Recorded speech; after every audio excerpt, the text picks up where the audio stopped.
Hello kapamilya, update po sa ating kalabasa. Ayan po yung ating kalabasa, kung nakikita nyo may mga bulak na. Kung nakikita nyo, bawat dahon po ay may mga bulaklak ang ating kalabasa.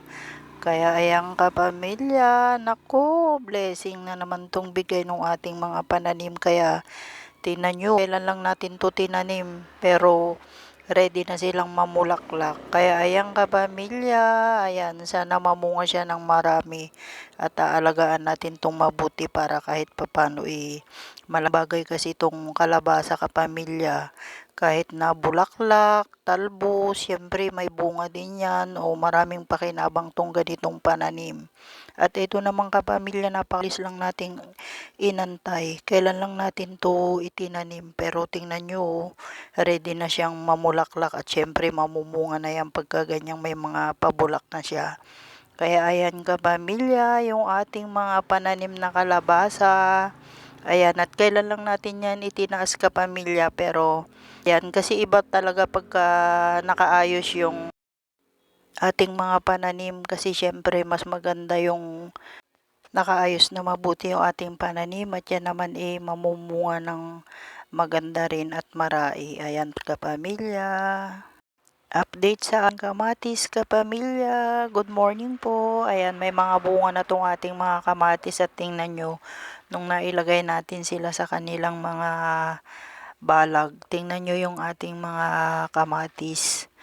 Naging maayos yung kanyang pamumunga, kasi maayos yung kanyang pagbulaklak dito sa inilagay nating tali. Kaya maganda talaga pagka nakaayos din siya bago siya tuluyang mulaklak at mamunga. Ayan, nakakapag-focus siyang mamunga at mabulaklak pagka nakaayos yung kanyang puno.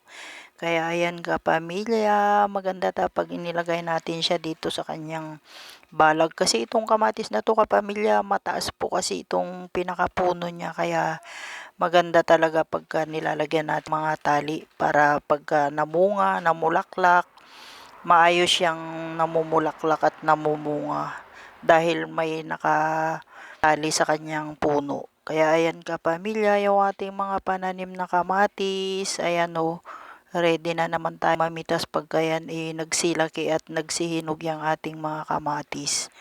Maganda talaga pag may mga ganitong pananim at ito malaking pakinabang natin dito. Kaya maganda kahit ilang piraso lang, kahit nga sa paso yan kapamilya, ping itanim o kaya sa sako pag wala tayong mga space. Thank you so much po. Bye!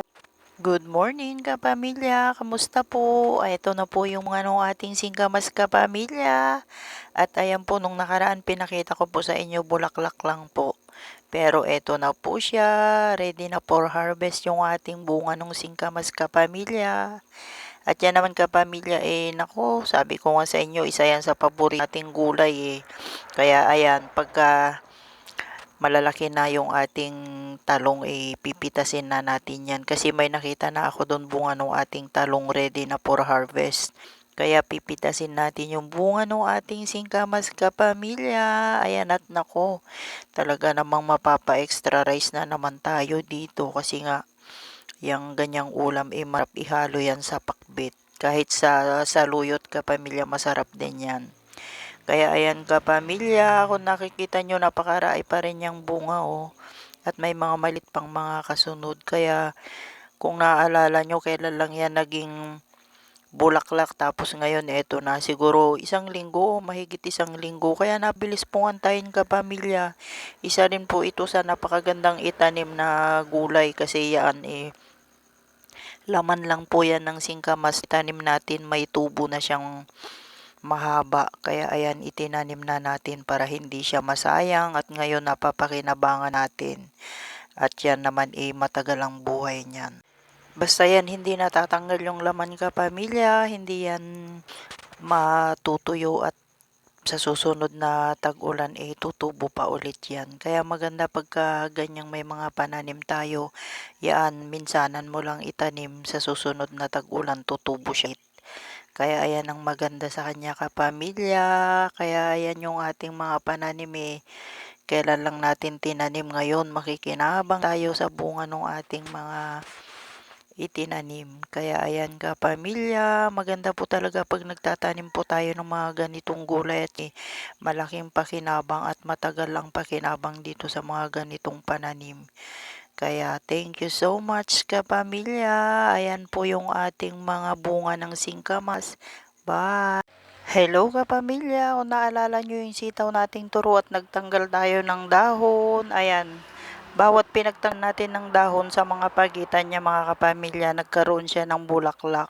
Kasi pag natatanggalan natin siya ng sobrang kapal na dahon, nagpupuko siyang mamunga. Kaya ayan kapamilya, kung nakikita nyo dun sa pinagtanggalan natin, may tumubong bulaklak at mga panibagong sanga ng ating sitaw. Kaya ayan kapamilya, kaya tinanggalan natin yan. Tingnan nyo nakalbo pero may mga nagsilaba ng mga bulaklak. At hindi lang yan kapamilya, nagsisimula pa lang siyang mamulaklak at ayan, dadai pa yan. Kaya maganda talaga pag tinatanggalan natin siya ng dahon para yung mga bulaklak niya magsilabas at mamunga siya ng marami. Nagpo-focus po kasing mamunga yung ating pananim pagka natatanggalan natin siya ng dahon. Kaya kapamilya, yung ating sitaw na turo, ready na siyang mamunga. Ayan po, kaya napakaganda pag may mga ganitong pananim. Thank you so much kapamilya. Bye!